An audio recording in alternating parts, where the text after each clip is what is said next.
दक्षिण झारखंड एवं यार पार्श्ववर्ती अंचल एक घूर्णिबल सक्रिय रही। एसत दक्षिण पश्चिम मौसुमी वायु जनित निम्नरेखा चाप दक्षिण पूर्व एवं पूर्व केन्द्रीय बंगोपसागर पर्यंत लंबी। फलस्वरूप राज्य में मौसुमी वायु सक्रिय रही।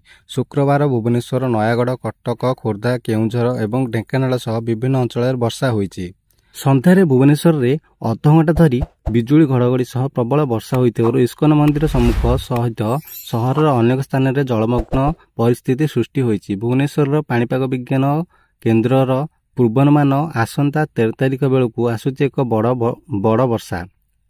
13 रु 3 दिन धरी उत्तर ओडिशा रे विभिन्न अंचल में तुहाकुतुहा प्रबल वर्षा होइपारे। एथिपाई सतर्क रहिबाकु पाणीपाग केन्द्र पक्षरु येलो वार्निंग जारी कराଯାଇଛି। आसंता 24 घंटा मध्य सुंदरगढ़ एवं झारसुगुड़ा जिलार 1 रु 2 अंचल प्रबल वर्षा संभावना रही।